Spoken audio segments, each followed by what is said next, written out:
Tudo que era meio tecnológico demais, meio creepy, era Black Mirror. E agora a gente fala, cara, isso é muito Handmaid's Tale. Brasil 2019 Meu é Deus. bem... Tipo, Não, isso é Michelle muito Bolsonaro, Brasil muito 2019. Handmaid's Tale. Tipo, o que tá acontecendo, sabe? 3, 2, 1... Oi, gente, eu sou a Ellen Ramos. E eu sou Alexandre Mortágua. E esse é o podcast Queimando o Filme. Solta! Tchau.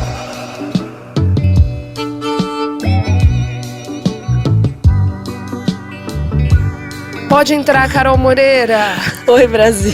Salva Tudo de bem? palmas, salva de palmas. 7 minutos de palma para Carol Moreira. Se apresenta, Anjo. Eu sou a Carol Moreira, eu tenho um canal no YouTube que fala de cinema, séries, faço resumo de temporadas passadas para ajudar o povo a assistir as novas temporadas. Sou apresentadora, modelo manequim, não, mentira, sou apresentadora. Faço entrevista com os artistas, o que você precisar. Troco lâmpada também, que nem o outro moço falou hoje mais cedo. Furo parede, pinto casa. Aquariana. Aquariana. Mãe de pet. Mãe de pet. E de planta. De planta tem umas também. Que não morreram. É, as que não morreram, porque eu não sou muito boa em mãe de planta. Sou a melhor mãe de pet. E quem não tá lembrando da Carol, você com certeza já viu um vídeo dela falando sobre Game of Thrones. Tem isso. Você achou que ia falar de outra coisa? Não. Não é esse. Carol é uma especialista em Game of Thrones. Tem um podcast que chama Rodor o Cavalo. Rodor Cavalo. Rodor Cavalo. Também poderia ser Rodor o Cavalo. É meu clube do livro de Game of Thrones. Então a gente vai dar tarefa. Vocês leem esse capítulo, a semana que vem a gente comenta o capítulo. E vai aprofundando, assim, nas crônicas de Gelo e Fogo. Uma geek. É bem legal. Nossa, uma verdadeira Uma geek. verdadeira geek Que na mara. nossa frente. E esse negócio de clube do livro é real muito legal. Eu acho de verdade que as pessoas deviam ter mais muito disso legal. com os amigos. Muita gente manda e-mail pra gente falando que não tinha coragem, porque os livros são desse tamanho, né? São gigantes. Dá pra matar alguém, né? Se jogar. Dá. Em vez de um tijolo na cara, você dá uma cronicada na cara. E muita gente falou assim que criou coragem de ler junto com a gente. Teve gente que começou junto e já passou a gente. Porque Falaram, a gente faz um por trouxas. semana. Ajuda a dar um ritmo, né, de leitura pra você acompanhar com outras pessoas. E como as crônicas têm muito personagem, muita coisa, a gente vai aprofundando, vai lembrando, tipo, coisas que vão acontecer depois. A gente já traz antes pra você já prestar atenção. Ó, nesse cara aqui, presta atenção nele. Detalhezinhos que ficam no meio, né? Então acho que ajuda a ler, porque é uma leitura meio pesada, né? E é pegando, então, esse gancho, já que vocês emendaram aí no assunto de grupos de livro, que a gente vai falar aqui de um assunto que veio de um livro, né? A gente vai falar da série Handmaid's Tale, que foi distribuída pela Hulu e aqui no Brasil tá sendo pela... Tá no Paramount. Paramount, tem na Globoplay. Eu acho que tem no app da Fox, também tem até a segunda temporada. E pirata na internet, né, gente? Que a gente vai falar o que é a verdade. Eu aqui não pra posso vocês. falar isso. Eu, Queimando o Filme, não tenho contrato com ninguém ainda, então a Eu primeira não temporada faço eu essas assisti. Se você quiser que a gente pare de falar de produtos pirateados, vem com a gente. Vem com a gente. Patrocina esse podcast. Então a gente vai falar de Handmaid's Tale, que foi uma série baseada no livro da Margaret Atwood, O Conto da Aia, um livro muito famoso, de 1985, que já foi estudado em todas as universidades do mundo. Minhas amigas que são roteiristas, dramaturgas, fazem um estudo específico em cima desse livro. Tá aí, estamos em 2019, já mais de 30 anos depois do livro ser lançado. Ele veio com uma série, assim, que virou um sucesso absoluto, que ganhou muitos Emmys. Eu lembro o Emmy que lançou a série, que eles ganharam quase tudo, assim. Era toda hora. Você fala, não tem mais graça. Sim. E eu não tinha assistido ainda. Eu falei, cara, eu preciso assistir isso. The Handmaid's Tale. Ann Dowd, The Handmaid's Tale. Reed Morano for The Handmaid's Tale. Elizabeth Moss. And the Emmy goes to The Handmaid's Tale! Então a gente trouxe aqui a Carol, que também é uma especialista, para a gente trazer esse assunto aqui de Handmaid's Tale. A gente vai falar bastante da primeira e da segunda temporada. Como a terceira, muita gente ainda não assistiu, não daremos spoiler da terceira. Uma coisa em outra, pode ser? A gente pode falar o que acha e tal, aquela coisa. E também vamos pegar um gancho aqui, já para você ficar aqui com a gente. Eu e a Lê assistimos o filme que foi indicado para o Oscar da Argélia semana passada. Na verdade, ele ainda é o escolhido. O escolhido. É porque tem aquela listazinha de 5, não saiu ainda. Errei. É o Papicha, um filme, uma ficção da diretora Monia Medor, né? E a gente já teve o prazer de assistir semana passada, o prazer e o desprazer, porque você sai muito sofrendo do filme. Nossa, sim. Misericórdia. O que é a história? É a Argélia nos anos 90. Que é praticamente um Handmaid's Tale. Só que no Oriente. É só isso que eu queria te dizer, só que é verdade, só que Só que é aconteceu. Vamos lá. Bom, gente, Handmaid's Tale, a personagem principal é Elizabeth Moss, que é aquela que faz o papel da June. Ela mesma, que veio de Mad Men. Foi quando eu conheci essa atriz. E foi muito legal ver essa transformação dela, né? De Mad Men pra Handmaid's. É tipo, wow! Oh my God. Nossa, eu amava Mad Men. Tem a Serena Joy... Serena, a personagem. A Yvonne Strahovski. Como é que fala, Carol? Stravosky? Não sei também como fala. A primeira vez que eu vi ela foi em Dexter. Sim. Na última temporada. Eu amava ela em Dexter. Eu também. Eu E gostava. aí, de repente, ela cai de paraquedas fazendo o papel da Serena Joy Waterford em Handmaid's. E aí eu odeio e amo ela ao mesmo tempo. É Que difícil. personagem do capeta, né? Misericórdia. Carol, você que tá muito familiarizada, quer fazer aí, pra quem nunca assistiu, do que se trata ali, até essa introdução da primeira temporada, o que é Gilead, o que... Fala aí, que eu vi seu resumo, tava maravilhoso. Obrigada. Gente, assistam o resumo da Carol. Incrível. Bom, em um tweet, Gilead é um futuro, é como se fosse um futuro distópico dos Estados Unidos que virou Gilead, que virou um lugar onde as mulheres são escravizadas e aí, dependendo do tipo de mulher, dependendo de quem a pessoa é, eles fazem uma função para ela. Então tem as aias. As aias, gente, quem nunca viu, são aquelas de vermelho com a touquinha branca. As aias são férteis, mas elas, sei lá, já foram divorciadas. Isso, elas cometeram algum tipo de que eles consideram crimes. Isso. Editoras de livro feminista, mãe solteira, alguma coisa que em Gilead, uma sociedade teocrática, totalitária, é considerado crime. Isso. E aí tem outros tipos de mulheres, que são, por exemplo, as cozinheiras, que ficam cuidando da casa, que são as martas. As martas, que não são férteis, por isso que não são aias, né? Só por isso, porque nunca tiveram filhos, né? E tem outras que são as tias, que são as mulheres que ensinam as aias a fazer o trabalho delas, trabalho, entre aspas. As tias são tipo umas catequistas. É, umas véias chatas. Umas véias doidas que ensina toda essa religião. Essa lavagem cerebral. Essa lavagem cerebral de Gilead. As tias são tipo Portugal quando chegou pros índios? Sim. Era tudo tia. É, tipo isso. Nossa, Ellie. Ué, mas it's true.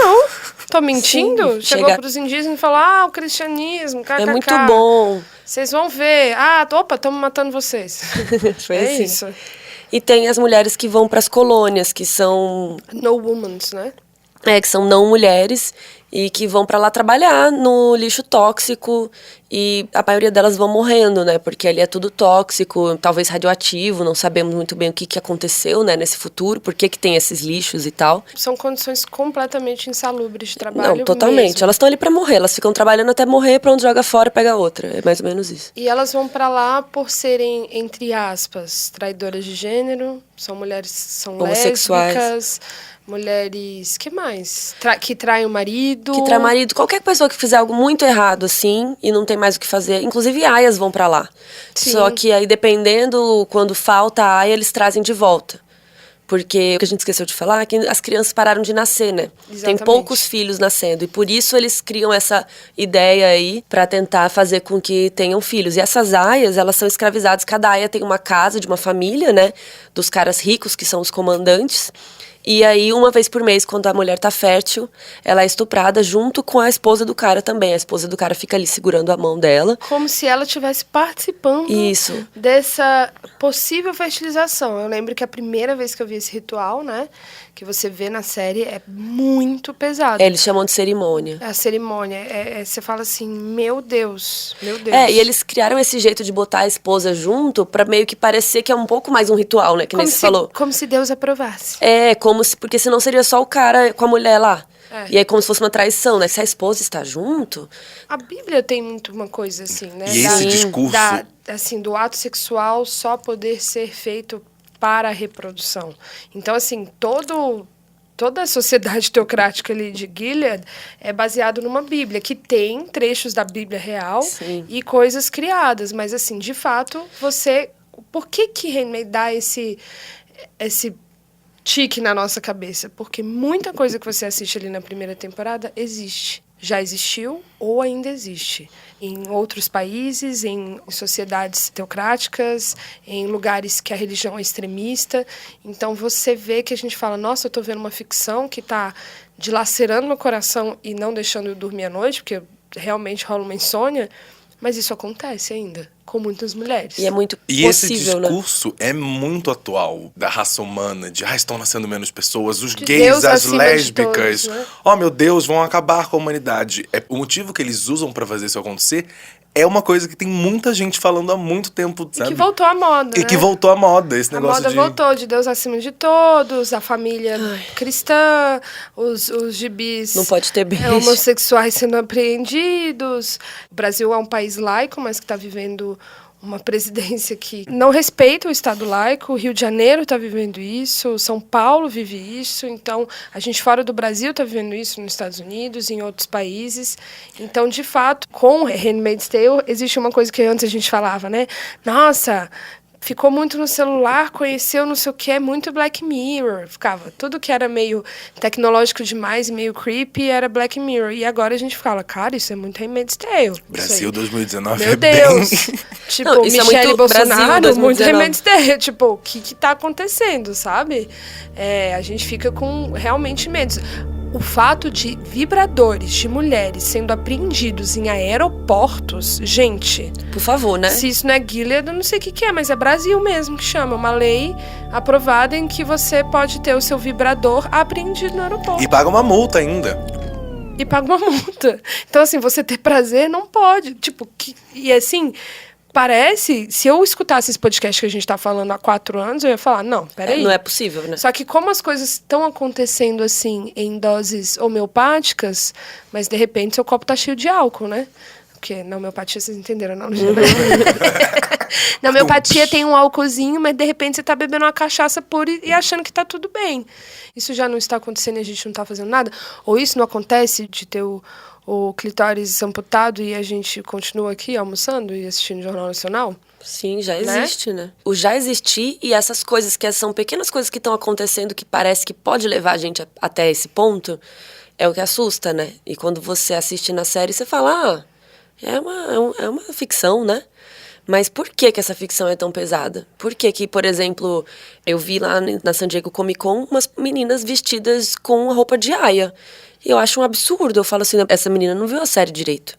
Ela entendeu do que ela tá vestida? Ela tá vestida de uma escrava sexual. Eu jamais me vestiria com aquela roupa. Deus me livre, sabe?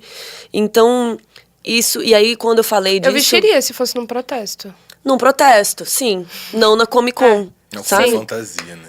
Não é uma fantasia, não é um cosplay engraçado, sabe? É uma parada horrível. E aí, quando eu falei isso em algum vídeo, eu acho, teve um monte de gente que falou assim, mas é ficção. Agora eu não posso me vestir de um personagem, não posso me vestir de Stormtrooper. Bom, Stormtrooper, beleza. É um pouquinho diferente. É um pouquinho eu acho. diferente. Você ser estuprada todo mês, sabe? Então, eu fico pensando, será que essa pessoa entendeu do que a série tá falando? Será que ela entendeu quão real e quão possível isso é de acontecer mesmo?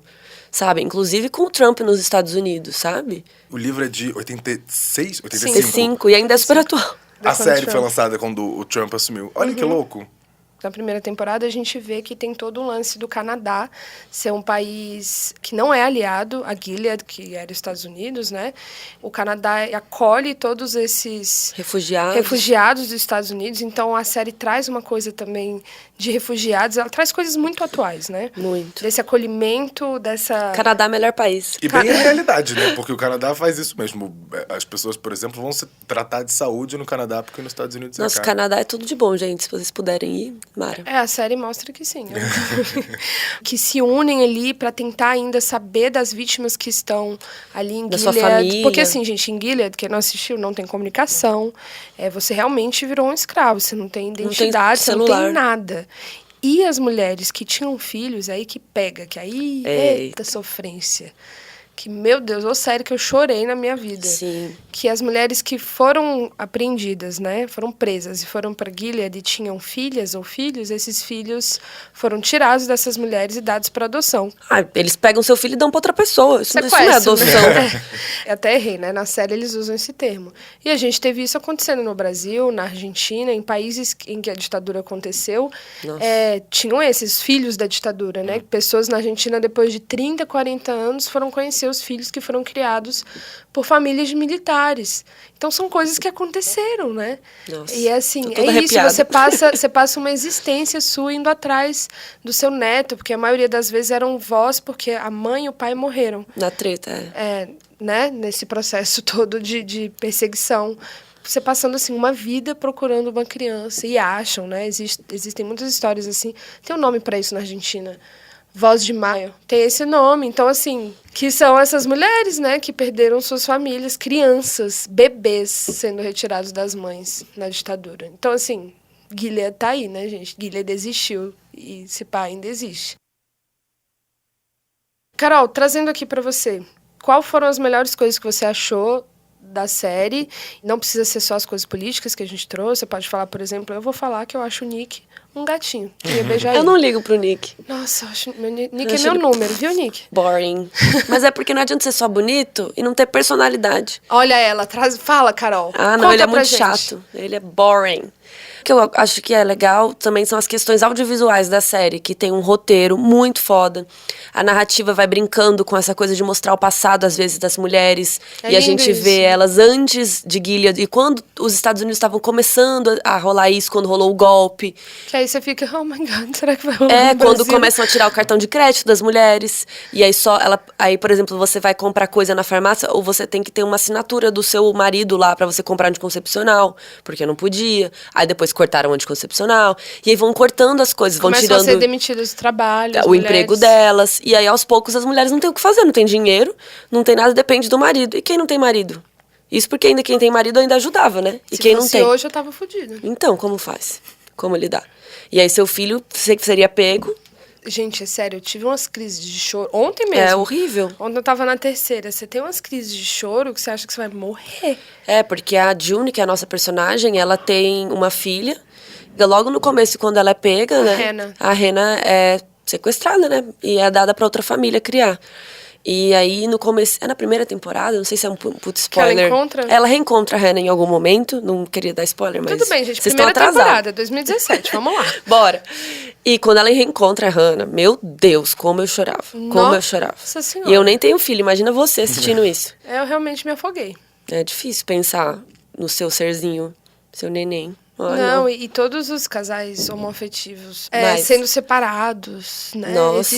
É muito dolorosa, é uma cena muito dolorosa. Mas como você trouxe as suas coisas preferidas, eu acho que é isso. Tem uma fotografia, uma escolha de Lindo. cor muito interessante. É toda uma lavagem, né? Tudo Os verde, planos cinza. também, né? Os enquadramentos também muito legais. Traz muito rosto, apesar das aias estarem sempre cobertas. O rosto das aias é muito retratado. Eu até vi que você criticou que achou que até demais na terceira temporada. Na terceira temporada parece que Chega. abusaram. Chega da cara da June, né? É, mas eu acho legal que eles mostram a cara dela bem focadinha, tipo, bem no olho dela. Então parece que, assim, só o que ela tá ali tá focado. Só- Tudo que tá ao redor dela, ela não enxerga direito. Porque já vai desfocando, sabe? Porque ela usa aquele chapeuzinho ridículo lá, que não dá pra você ver ao redor. E a fotografia, ela vai trazendo uma narrativa do enlouquecimento dessas Muito. aias, né? Ela vai trazendo essa vertigem, esse lugar de desconforto e já de desespero. E a fotografia, ela vai construindo isso com as imagens, né? A primeira vez que você olha uma pessoa enforcada, a fotografia mostra de um jeito. A quinta já é assim, igual elas comprando pera no mercado. Então é muito interessante o que essa direção de fotografia vai caminhando junto com a narrativa, né? Heresy. That's what you get punished for. Not for being part of the resistance. Because officially, there is no resistance. Not for helping people escape. Because officially, there's no such thing as escape. Aos pouquinhos vão mostrando uma coisa, daí mostra a família da outra em outro momento. Aí mostra uma moça que era lésbica, e aí como ela era professora de faculdade, e é como aos poucos foram tirando os direitos dela de fazer as coisas, foram escondendo ela. Essa personagem, gente, era nada mais, nada menos A Gilmore. que Alex Bledel, de Gilmore Girls, que ela tá sensacional. Incrível. Eu queria ver mais ela, é uma crítica minha na terceira temporada. Eles mostram um pouco dela e depois eles esquecem que ela existe. Mas assim. a terceira caprichou nela. Você não Então, achou? você terminou a terceira? Então. Eles esquecem dela um pouco depois, no final, assim. Tem vários momentos e coisas diferentes que eles vão mostrando. Eu gosto muito quando eles mostram a vida da Serena, que é uma das mulheres importantes. Ela é a mulher do comandante e ela teve um papel essencial. Ela escreveu um livro super antifeminista e esse livro foi importante para a criação de Gilead. E a gente vai entendendo por que ela fez isso, de onde veio isso. E aos poucos vai mostrando como ela não percebeu que ela também ia perder os direitos dela. E isso, ó, tô toda arrepiada de pensar isso. Ela ajudou uma parada que é uma coisa que eu vejo hoje. Muitas mulheres falando umas asneiras, que você fala assim, não é possível que você tá falando isso, você não tá percebendo que você também vai ser prejudicada. Muitas mulheres muito, assim, eu vejo pessoas muito religiosas ali, numa defesa muito da família cristã. E aí... Janaína Pascoal. A Janaína Pascoal, que tinha aquele apoio doente ao Bolsonaro, e hoje ela tá assim, não, gente, não é sobre isso. É interessante você ver essas mulheres que apoiavam, e de repente elas falam, peraí, eu tô falando dos meus direitos, eu tô falando de pessoas humanas, da humanidade, eu não posso apoiar esse tipo de coisa, né? Eu lembro até da Raquel Scheherazade, que era lá toda uma apoiadora, super de direita, e de repente ela se vê ofendida como uma mãe de 2 filhos, que é uma mãe que é solteira, sabe? Ela falou, peraí. Mas é bizarro, porque as pessoas não viram o que estava na frente delas. E a Serena não percebeu que ela tirar o direito das mulheres. Oi, linda, você é uma mulher também. Você também vai perder seus direitos. Você também vai ter que obedecer ao seu marido. Você também não vai poder ler e escrever. E Elas não podem ler e escrever. É sensacional, gente, porque isso é a solucionado, Serena... tipo, com imagens, né? Tipo, elas não podem ler, então tudo que elas têm que saber tem um desenho. Ilustração. E Isso assim, é muito uma infantilização. Nossa, eu ficaria com muita Mas raiva. por Eu viraria a quê? mesa assim. não é uma infantilização, é uma punição, né? Não, e é assim, acho. Não, é você tirar mas acesso à informação. É você tirar É informação, emburrecer, exato. é emburrecer as pessoas. E você pensa numa pessoa que é escritora, que é uma estudiosa, por mais que seja uma radical religiosa, que ela palestrava, mostra o início da história da personagem, ela era palestrinha de Deus, a Serena Joy. Palestrava e ela leva um tiro, né? Ela era em prol da família, e que as mulheres têm que se reproduzir, e não sei o quê. E aí quando ela viu, ela não podia mais escrever, ela não podia ler, que era uma coisa que ela adorava. E rola um plot twist ali quando ela, de fato, começa a ser punida, quando ela tenta ali... Ela fala, não, mas peraí, gente, comandantes... Vamos mudar um negócio aqui. Mas uma coisinha aqui para as mulheres que são boas de fé, as mulheres religiosas, dá pra gente fazer uma coisinha ou outra aqui? Aí eles falam, não. E o quê? I did it to set an example for our daughter. So you have. E aí ela se vê completamente... E aí ela entra numa depressão horrível, né? Sim. E é muito interessante a gente perceber isso. E eu acho que a Serena é um personagem muito complexo por isso, assim. Muito. Pra gente entender, e eu acho que até pra essas outras mulheres pensarem um pouco nisso, sabe? Só que essas pessoas não estão vendo Handmaid's Tale, infelizmente, né? E personagens favoritos? Gosto muito da Emily, a Serena, eu acho que essas mulheres, assim, que são mais complexas, sabe? A June, claro, mas a June já tá ali, né? A gente tá acompanhando a vida dela o tempo todo. Gosto quando vai mostrando um pouquinho das Martas, sabe? Vai mostrando os passados de outras pessoas, assim. Gosto quando mostra a mãe dela, sabe? E vai mostrando e fazendo um... A mãe da June? A mãe da June é sensacional, gente. Ela é tipo uma feminista, assim, super... De protestar. E uma coisa que eu ia falar da série é que é uma série muito de resistência, né? Que a gente tá falando um monte de coisa horrível e às vezes as pessoas que não assistiram estão achando, meu Deus, pra que eu vou ver isso? Mas, na verdade, a série fala muito de resistência e de como a June vai pensando, nossa, mas eu quero minha filha de volta, como que eu vou fazer isso? Ah, não, mas tem várias mulheres sofrendo, como que eu posso ajudar? Então ela vai tentando, aos poucos, como ela pode resistir, né? E eu acho que a terceira temporada é muito sobre isso. Aos poucos vai virando cada vez mais a resistência, assim, e a June vai se tornando uma líder, assim, de certa forma, né? Uma pessoa que as outras aias espelham. Uma heroína. Uma heroína que as pessoas querem incentivar e ajudar pra tentar dar certo lá. Na segunda e na terceira começa até a ser conhecida. Ela é da resistência.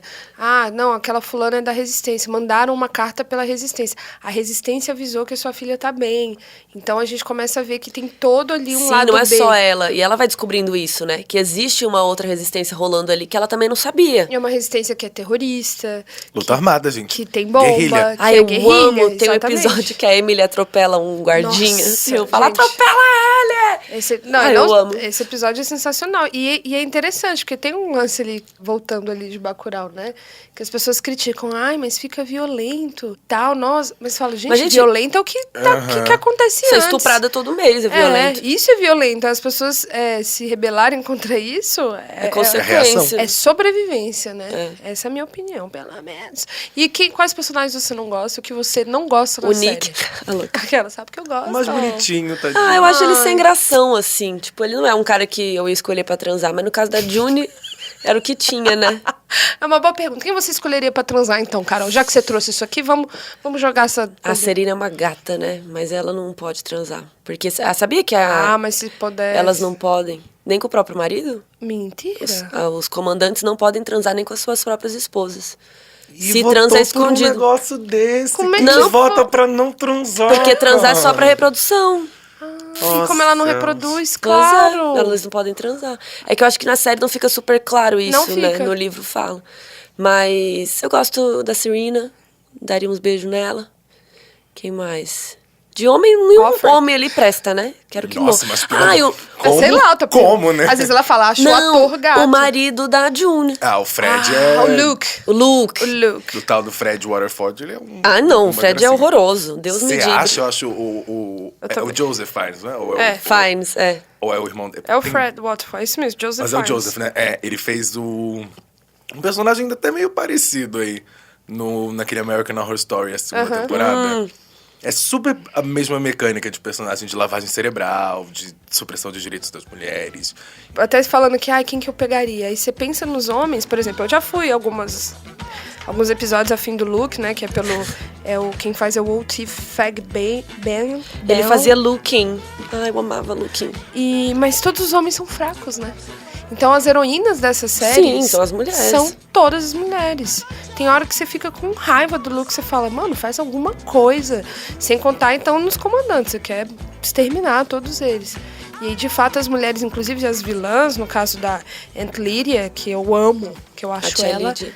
Que personagem ela sensacional. Ganhou, acho que 2 anos, o Emmy de... De coadjuvante? Acho que de atriz convidada ou coadjuvante, se não me engano. Eu lembro que de coadjuvante. E assim, que construção de personagem. Porque é isso, tem hora na... Tem um episódio da Tia Lídia na terceira, você já chegou? Já cheguei. É maravilhoso. Eu lembrei da Tia Lídia, gente. A Tia Lídia, que é a Anne Down, ela fez Garden State. Ela era a mãe da Natalie Portman. Ela fez The Leftovers também. Mas eu não vi The Leftovers. Eu também não. Eu comecei e falei, que chato. Eu também, mas dizem que melhora muito. Então vamos voltar. Então, você pegaria isso, a Serena. Acho que é a mais gata, eu gosto da Serena. E aquela amiga da June também, que era de Orange is the New Black. Sim, a Moira. A Moira, meu Deus, ela é gata. Ela é bem gata. E ela já curte, né, as coisas, então facilitaria o processo um pouco. Eu amo. E ela tá sensacional também. Nossa. Ela voltou com tudo como Moira em Handmaid e ela é Mas eu te sensacional. interrompi, você tava falando alguma coisa. Eu ia falar daquele momento México e Estados Unidos, porque México e Gilead, né? Mexe Porque tudo. isso é super simbólico também, tipo, né? A embaixadora do México vai visitar aquela situação. Aí ela fala, gente, não tem como eu te ajudar. Não, a embaixadora vai e primeiro as aias falam que é um trabalho voluntário. Que elas são Depois lá a de boa. June fala, então, não Amiga, não. Somos escravas. E Aí a ela mulher fala, assim, que pena. no México faz 6 anos que não nasce nenhuma criança viva. Tá Vou foda. precisar de vocês, que pena, hein? Um beijo. É isso, aí você fala, caralho, né? Que a humanidade não faz pra perpetuar a humanidade que tá toda cagada? Foda-se, melhor... acaba com a Terra, entendeu? Deixa acabar, gente. Eu tô nem aí. E eu prefiro salvar a Terra do que os humanos, sabe? E os cachorros, por exemplo, poderia ser. E o... Ele tá concordando lá dentro. E o que eu ia falar? É porque que ninguém entra em guerra, né, com Gilead. Porque eles têm muitas armas nucleares. Então rola uma questão que, tipo, o Canadá também tem que ter uma boa vizinhança ali, porque senão eles vão tacar bomba em tudo. Então, por isso que também... Porque no começo da série eu ficava, gente, tá com uma bomba lá. Vai atrás, entra com as armas, mata esse povo, mata o comandante. Só que não é tão simples assim. Tem toda uma questão diplomática que tem que haver ali. Mas a terceira temporada Vai dar uma chacoalhada. verdade. Eu berrava, gritava. E aí, gente, a Margaret Atwood tá lançando agora o segundo livro dela, The Testaments, depois de muitos anos, mais de 20 anos. A editora dela quis deixar bem claro que não é sobre Handmaid's Tale, não é uma continuação.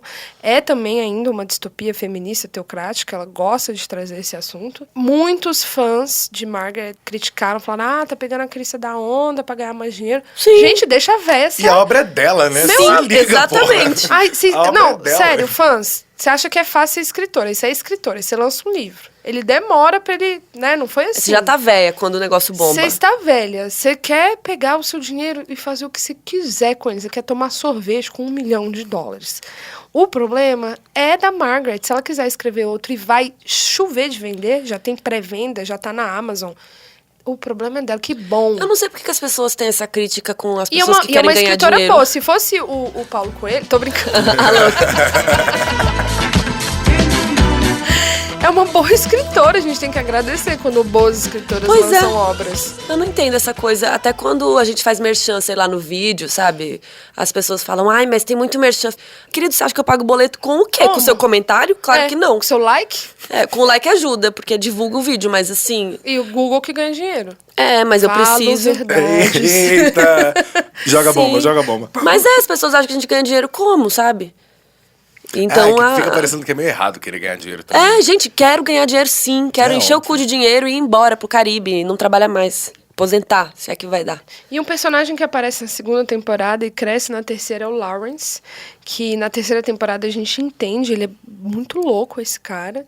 Ele liberta babaca, uma né? das aias, mas depois você entende que ele tem uma culpa, porque ele, que foi o teórico colonialista, Arquiteto. que criou os livros da estrutura de Gilead. Foi ele que começou a criticar a sociedade do jeito que estava, os direitos do jeito que estavam, e tem uma... Ele que dá a ideia dessa bagaça. Ele dá a ideia e você vê que ele é um personagem muito confuso, que ele tem um arrependimento, mas que ele também é perverso e que ele faz um terrorismo psicológico, mas vamos lá saber o que vai acontecer com esse cara, né? Porque no início você acha que ele é bom, aí depois você fala, que isso? você fala, É o mó capeta. legal, né? Aí você fala, o capeta, não é possível. Você fala, não, mas peraí, ele tá em crise? Não, Mas eu gosto muito disso, que os personagens são muito complexos. Ninguém é bom ou ruim, né? Que é uma coisa que eu gosto muito nos livros de Game of Thrones, nas crônicas, né? Os personagens são cinza, não é tudo preto ou não é tudo branco. Sim. A gente é um monte de mistura de coisas. Tem um dia que você tá bem, tem outro dia que você manda a pessoa tomar no cu no trânsito. E outro dia que você vai fazer uma coisa um pouco mais grave que isso, é o que vai acontecendo em Gilead, né? Não tem filho, então vamos fazer um negócio aqui, não vai me fuder, vai fuder só as mulheres? Então beleza. Aí ele vai criando quando você vê. Mas eu acho isso legal, que os personagens são bem amplos, né? E uma coisa interessante de Margaret Atwood é que em 2017, nos protestos contra o Trump, tinham muitas mulheres com cartazes nos Estados Unidos, tipo, Make Margaret Atwood Fiction Again, tipo, faça o livro da Margaret Atwood ser ficção, porque o que vocês estão fazendo está fazendo com que isso seja uma realidade. E falando, The Handmaid's Tale não é um manual de instruções. Então, realmente, a série ela virou um sinônimo de uma resistência de também. uma resistência e também do tipo, de uma junção ali de tudo que o machismo e o patriarcado e o colonialismo é capaz de fazer e já fez, né? Leia um livro, O Universo, tô brincando, O Conto da Aya. Eu acho que todas as temporadas podiam ter 10 episódios. A série ia ser muito mais concisa e muito mais direta ao ponto, assim. Não que enche linguiça, porque tem coisas acontecendo, mas são episódios que não precisava, dava pra resumir um pouco. Tem uns episódios que se passam em um lugar só, sabe? Que são legais, mas não sei se até que ponto precisava. Ao do hospital que você tá falando, né? Então é interessante. Eu gosto de episódios Que quando... as atrizes pira no arco da personagem ficando louca. E eu gosto muito, qualquer série que tem um episódio solto, que é em outro lugar, só com alguns personagens e acontecendo uma coisa específica. Tipo Breaking Bad lá, o da mosca. Sim, sabe, episódios soltinhos, assim, eu não sei se tem um nome pra isso, mas esses episódios são muito legais, geralmente. Episódios quando o orçamento acabou, aí a produção tem que grava enfiar num mais lugar um episódio, só tem 2 atores pra botar. Isso, são Breaking episódios Bad que foi são isso. Breaking Bad foi legais, isso. mas que não estão acrescentando super a história, sabe? No caso desse episódio, ela tá ficando louca, mas eu acho que isso não precisava ter sido feito em um episódio inteiro, sabe? Mas é isso, eu acho que essa temporada podia ter sido 10 episódios. Ficaria show. Mas o final foi incrível, você vai chorar. Eu não curto, porque eu gostava muito da June e todos os personagens serem humanos. Então é isso. Ter coisas muito boas e terem coisas muito ruins. E quando a June vai virando uma heroína, me incomoda um pouco. Do tipo, mano, vai ter uma hora que você tem que ir embora. Tipo, que raiva, sabe? E aí isso começa a me incomodar, mas ao mesmo tempo você entende? Tipo, Como uma assim? líder... De ir embora. Não, como assim de ir embora? Tipo, ela não vai poder ser a heroína que todo mundo espera, isso quer dizer? Então, ela vai ter que ir porque embora ela não pra era salvar. a heroína. Ela não era, isso vai virando o personagem Mas eu dela. não acho que ela vira tão heroína, porque tudo que ela faz tem consequências, sabe? Tem gente que morre, aí dá merda lá depois. Sim. Ela Não, mas não é uma heroína ilibada de coisas ruins. É do tipo... Eu entendo, é porque tudo tem a Rena, né? É tudo, a Rena, a filha dela, é tudo pela filha. Mas acabando que fazendo tudo pela filha, ela faz por muita gente e é incrível. Mas enfim, é uma trip minha. Eu também não terminei de ver, eu não posso ficar falando. Termina, a gente conversa, me liga. Ale, trazendo esse gancho, fala de Papicha pra gente, a gente assistiu junto. É Handmaid's Tale na Argélia. Que aconteceu? Que aconteceu, então, na verdade... Que é o filme inverso. Papicha? O Papicha é o primeiro filme da diretora Monia Medor. Ela é russa. Esse filme é uma grande mistura. O filme é uma coprodução da França com a Argélia, com essa diretora russa. O filme estreou na mostra Um Certo Olhar, no Festival de Cannes. E aí, junto, tiveram vários filmes de rebeldia, né? Também, enfim, Bacurau. O título é o apelido da protagonista, Nejma, uma estudante de moda que estuda na Argélia durante a Guerra Civil da Argélia nos anos 90. A Nejma e as amigas delas subornam o porteiro da faculdade para poderem sair depois do horário que a faculdade permite e tentar viver uma vida normal enquanto tá rolando essa super repressão. É uma repressão política, né? Atual e religiosa, principalmente. A Guerra Civil da Argélia começou em 91. O governo suspendeu as eleições com medo de perder as eleições. Risos. Risos. 2022 Quem nunca, tamo né? aí. 2022 estamos aí. E aí esses grupos radicais, eles eram fundamentalistas e tinham essas ideias bem parecidas com Handmaid's Tale, menos violência. De uma forma real, né? Sem a ficção. A irmã da Nejma é assassinada na porta de casa, numa cena muito boa, muito boa. É linda essa cena, a fotografia dessa cena é incrível. Muito e a boa. escolha é muito bonita, né? O som, é tudo muito bom. E aí, a partir desse assassinato da irmã dela, e ela vivendo esse luto, a gente começa a se afundar na cabeça dela, enquanto ela vai piorando. O estado psicológico dela é afetado muito diretamente por opressões de todos os lados. É uma história muito... Na Muito Argélia, recente, né? as mulheres estavam morrendo de medo de perder o direito de estudar, elas foram perdendo, a faculdade ainda é um símbolo de resistência das mulheres poderem ir para a faculdade. Elas só podem sair do país se elas são casadas, se elas têm um papel de casamento feito para poderem ir embora. Tem muitas mulheres que falam, cara, eu não queria ir embora, esse aqui é o meu país, eu quero viver aqui, não é possível que eu não vá conseguir viver aqui. E, de fato, com direitos humanos, direitos humanos para humanos direitos, elas não conseguem, elas não têm acesso ao estudo, elas começam a ser perseguidas, elas são perseguidas se elas não usam o hijab, que é, para quem não sabe, todo aquele vestido que tampa assim, o rosto e, em alguns casos, tampa a boca e um olho, só fica um olho de fora. Um olho? Só o olho. Mas um olho? Em alguns lugares são só um olho com uma telinha. É pra prejudicar mesmo a visão. Meu Deus, é o Handmaid's Tale. Elas usam mas aquela existe, coisinha na cabeça pra isso, pra não ver direito as coisas. Exatamente. E Nossa. para não olharem o que está acontecendo. E já tem todo um lance da violência masculina com as mulheres. Estupro é uma coisa recorrente. Tipo, os homens se dão o direito de estuprar, eles se dão o direito de mandarem nas mulheres. Então, assim, quando a gente assistiu, eu falei, cara, de fato, tá no mesmo episódio, né? E é o filme que vai estar sendo aí nos escolhidos pra representar, né? A Argélia no Argélia. Oscar. E é sobre isso, né? Tipo, ela tá no país dela, ela não queria ir embora. É que nem muita gente fala pra gente, você não votou no Bolsonaro. Então vai embora do Brasil. Falei, oxe, Foi exatamente isso que eu falei pra o ela. que tem a quando ver gente saiu embora? Eu quero do ficar no filme. meu país. A gente falou disso. Eu gosto do Brasil. Inclusive, eu não moraria em outro lugar que não fosse o Brasil. Eu também quero não. morar aqui. Eu não quero sair do país. Só porque vocês elegeram um presidente bosta, eu vou ter que sair do meu país, da minha casa, do meu cachorro, minhas coisas? Não, né? E é, de novo, sobre resistência. Ela não quer sair e ela fica pensando fórmulas de Sobreviver, e né? viver de uma forma ok, né? De se formar. De apresentar o trabalho final. De realizar o sonho dela, que é fazer o tal do desfile. Gente, é real, é um filme angustiante, porque você fica o tempo inteiro pensando, meu Deus, menina, vai embora daí, vai viver de boa. Vai viver de boa com o cara que ela tá ficando. E aí você termina o filme pensando, meu Deus, eu também não quero ir embora. Eu também não quero ir embora. Você sai do cinema e fala, ué, mas eu não quero ir embora. Assistam, mas assim, leva o estômago. Aliás, deixa em casa, porque... Nossa Senhora. Pesado. E vamos para o momento final do nosso programa. Ô, Carol, a gente tem um quadro aqui que chama 1 segundo de aplauso. Que é aquela coisa que não mereceu aplauso na semana, ou algo que você assistiu que você não gostou, ou algo de ruim que aconteceu aqui no Brasil. Hahaha, difícil escolher o quê? Que mereceu... Difícil escolher o tema que não segundo. seja isso, né? É o famoso Brazil I'm Devastated. Essa semana, a Ancine cancelou o apoio a 2 filmes no Festival Queer Lisboa. Um deles com o Marco Nanini, que não é um ator pequeno, não é um ator desconhecido, pelo título e pelas histórias e personagens dos filmes. Por uma escolha completamente ideológica. Mais um item pra lista de bostas do Brasil em 2019.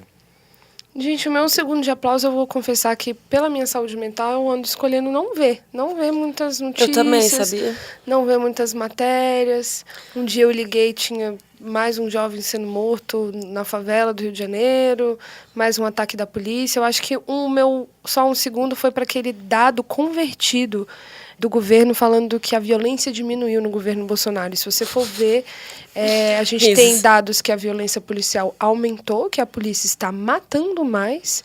E até se você quiser tirar todas essas dúvidas, foi escutando o podcast Foro de Teresina que eu fui entender como os dados estão sendo apresentados pra gente, como eles estão sendo deturpados para que a gente não entenda o que de fato está acontecendo. Porque a grande questão, porque esse cara foi eleito, foi a tal da segurança pública, gente. Foi a tal. Então ele está soltando esses dados que a violência diminuiu e é mentira. Bom, essa semana o TSE, não sei se vocês viram isso, postou um negócio ridículo, que era um texto, né? E aí a fotinha do negócio falava assim, democracia é quando respeitamos opiniões diferentes das nossas. Aí tem um cacto e um fogo olhando um 9 ou um 6. Só que quando você vê o 9 de um lado, ele parece um 9, né? Do outro lado você vê, parece um 6. E aí o foguinho fala 6. Aí o cacto fala 9. Então eles estão querendo dizer que, né, todo mundo é diferente, cada um olha as coisas de um jeito. E aí o texto diz: as metades da laranja, a tampa da panela, o queijo da goiabada. No fim das contas, coisas diferentes acabam se complementando, que nem um fogo e um cacto. O melhor de tudo é que se tornam ainda melhores juntas. Tipo a Amazônia, queimando. Hashtag democracia todo dia é assim, todo mundo junto e misturado. Tipo um fogo e um cacto. Não. Ai, Deus. E aí, outra coisa, um tá vendo um 6 e um tá vendo um 9. E alguém tá errado, porque ou é um 6 ou é um 9. Não é que cada um pensa diferente. Não é. Tipo assim, que propaganda ridícula. É exatamente o que eu penso, tipo, com os terraplanistas. E aí, falar um pouquinho não é de, que por exemplo, não é sua opinião. Papel da imprensa. Está chovendo lá fora. A gente está vendo água cair do céu lá fora. Não, mas não tá. Eu digo que está chovendo. Ela diz que não está chovendo. Opiniões divergem. Será que está chovendo lá fora? Tá e chovendo! É assim que tem se comportado o jornalismo na maior parte do tempo. É assim que tem sabe? se comportado. E eu vou falar um negócio pra vocês. Embasamento científico. A gente tem que acreditar em dados científicos. E, bom, o jornalista tá se comportando assim, mas tem muito jornalismo aí fazendo um papel muito bom de resistência. Pois é, mas aí quando a Amazônia tá pegando fogo, o TSE solta um desenho de um fogo e um cacto discordando, pelo amor de Deus. Se você tem e ainda dúvidas, fala que é as metades da laranja. Vamos para os 7 minutos de aplauso, então, que a galera tá ficando mal aqui. 7 minutos de aplauso, vamos lá. O meu 7 minutos de aplauso vai para... Vamos explicar? Explica, Lê, explica. Né? Nosso episódio de estreia foi Bacurau. Bacurau recebeu 7 minutos de aplauso no Festival de Cannes, então a gente achou que era uma boa métrica pra indicar coisas boas no Queimando Filme. É isso. Então, quais são os seus 7 minutos de aplauso, Carol? Cara, então uma coisa boa que eu vi essa semana que ainda vai demorar pra estrear aqui... Quantos minutos de aplauso? 7? Assim, 7. Mas é um bom filme que eu vi essa semana que vai estrear na semana seguinte. No dia 26 estreia o filme da Hebe, A Estrela do Brasil. E eu já assisti ontem. Dani Calabresa? Não, é isso? Com a Andréa Beltrão. Pelo amor de Deus, Dani Ramos. Corta. Não, coloca isso sim. Coloca isso sim. Andréa Beltrão. Dani Calabresa. Ela sempre imitava a Hebe. Eu falei, vai que é ela. Ela imitava? Eu não sabia. Muito, eu amava. Então, a Hebe era uma pessoa muito... maravilhosa, uma apresentadora antiga, né, do Brasil, que talvez as pessoas jovens não conheçam, mas o filme dela eu achei muito legal, mostra muito a luta dela contra a censura, cara.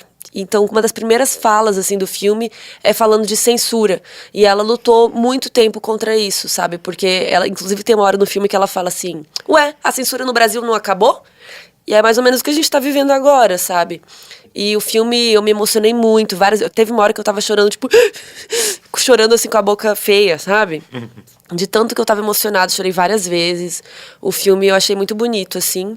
E, não sei, gostei muito. Queria indicar pra vocês assistirem na semana que vem o filme de Hebe.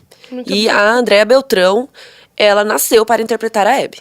Ela é perfeita, a mãozinha, o jeito, a voz, o jeito que ela fala, assim, tá igual. Abra essa porta, Abby! Por que você continua com ele? Você tem sua vida, mãe, seu trabalho, seus amigos. Até quando a gente vai aceitar tanta injustiça? Tô te esperando na TV. A senhora pode pegar até 8 anos de cadeia. Você é uma rainha. Uma estrela iluminada. Agora vai lá e brilha. A minha única crítica é que no fim do filme não tem nenhuma foto da Hebe real, sabe? Não tem nenhum vídeo, não tem nada. Eu não sei se eles não conseguiram os direitos e tal, eu ainda não fiz essa pesquisa, mas quero entender por que não... Geralmente quando o filme é biografia, tem uma coisazinha no final, né? Pô, aquele bingo que era sobre o Bozo, Sim. eles não puderam usar o Bozo. É, mas eles usaram o nome da Hebe, né? Era sobre a Hebe. E tem até as joias dela. Silvio Santos, o Roberto Carlos, tá igual, tem vários. O Chacrinha aparece, a Nair Belo, várias galeras dessa época. Mas é um filme sobre ela. O Bingo é um filme inspirado na história do Bozo. E o filme da Hebe é sobre a Hebe. Então eu não sei por que não botaram nenhuma imagem real dela no final. Nenhuma fotinha, sabe? Não tinha nada. Não tinha, tipo, a Hebe morreu dia tal. Sei lá. Eu achei que faltou um pouco isso, assim, de trazer um pouco pra realidade no final. Mas eu gostei muito do filme, chorei litros. A minha indicação é pra daqui a alguns meses, mas é que... Então não, tô segura. Ah, tá. Olha, Lê. Ai, maconheiro, meu amigo, é muito maconheiro. gente, eu não sei, eu não... O que eu acho que rolou esse de bom momento de essa indicação semana? vai se chamar 4h20. Os meus 7 minutos de aplauso são de filmes que vão estrear. Viu, gente? Me levem pros festivais. Eu tive o prazer de assistir ano passado. No Festival de Cinema de Brasília, que parece que esse ano vai ser um grande... Nossa, oremos pela cultura do Brasil. O filme que vai estrear essa semana, gente, que eu tô falando, de setembro, aqui, ó. Torre das Donzelas, com a direção da Suzana Lira. É um documentário sensacional. Torre das Donzelas era o nome da prisão aqui em São Paulo, da ditadura militar. Tinha um outro nome a prisão e foi apelidado de Torre das Donzelas, que é onde ficaram as presas políticas, inclusive Dilma Rousseff. É um filme que tem muitos relatos dessas presas políticas, muitas mulheres importantes da resistência ali na ditadura, e é um filme sensacional, vale muito, foi aplaudido por 10 minutos de pé no Festival de Cinema de Brasília. Muito importante ver e muito, muito importante mesmo a gente assistir ele agora. E o outro filme que vai estrear, que eu também assisti e gostei bastante, é o filme do Felipe Barbosa, Domingo, que a gente até falou dele no primeiro episódio do Queimando Filme. Com um elenco incrível, tem Camila Morgado, tem Augusto Madeira. A Camila Morgado está sensacional, maravilhosa, Augusto Madeira também. E é direção do Felipe Barbosa e a Clara Linhart. É um filme que se passa ali na primeira posse do Lula. É um ano novo, aquela posse do Lula de 1º de janeiro de 2003. A maioria dos brasileiros escolheu como presidente um ex-porteiro mecânico que nunca frequentou os bancos de uma universidade. Quando Lula... Ai, que ótimo! E o filme se passa nesse ano novo, no interior do Rio Grande do Sul, numa fazenda, numa família aristocrática, bem colonialista e tal. É bem interessante. O vestido que eu trouxe pra você. Gente, e um momento de aplauso aí seu é que o Festival do Rio tá fazendo uma benfeitoria para ele acontecer. Ele teve muitas verbas cortadas. É um festival muito importante para o Brasil, que traz muitos diretores, diretoras. É importante que a gente seja resistente e a gente não acabe com a nossa cultura. E o cinema é uma base forte da nossa cultura, é muito importante. Então, não assim, só da cultura, mas da nossa economia. Da nossa economia, que gera empregos. Uma indústria. É uma indústria que também conta a nossa história. Se a gente não tem cinema, a gente também tem um apagamento da nossa história, do que a gente está vivendo. E você entra lá no Instagram do Festival do Rio, eles fizeram uma benfeitoria, benfeitoria.com/Festival do Rio. Vamos apoiar.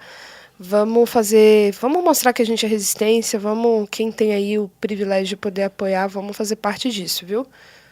Um filme que é mais um interesse meu, porque ele ainda não lançou, ele não vi em festival nenhum, é Os Jovens Bauman, é um falso documentário, tipo Bruxa de Blair. Mockumentary. Mockumentary, isso. É isso, eu acho que vai ser bom. Eu não assisti também.